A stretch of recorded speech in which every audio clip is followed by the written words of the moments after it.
What if you could say yes to single item orders without ever worrying about minimums? Forget the headaches of managing inventory and having to master every decoration machine. It's Grayson, and I'm back with another episode of the Greenprint. Today, we're diving into the Stalls Fulfill Engine, which is completely changing the game. Order My Gear and Stalls Fulfill Engine have joined forces to offer print-on-demand stores. Promotional product distributors, apparel decorators, and team dealers can tap into a network of vetted decorators to automatically source, decorate, and ship products directly to consumers on their behalf.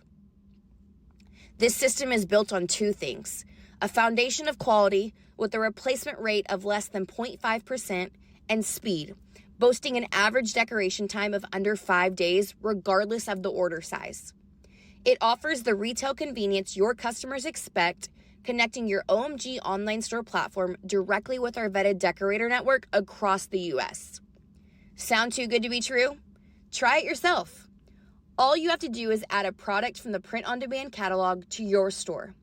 When a customer places an order, it will automatically be routed to the decorator network, who will source, decorate, and quality check the item. Once the item has been stamped approved, the product is shipped directly to the consumer, completely hands-off and on demand.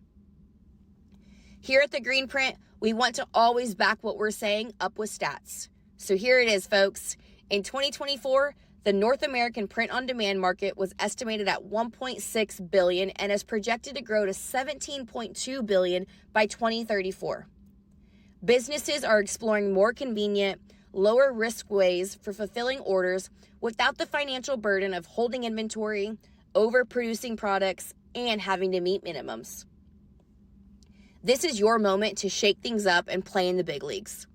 Ready to say goodbye to minimums, hello to happier clients, and level up your game? The future of print on demand is knocking.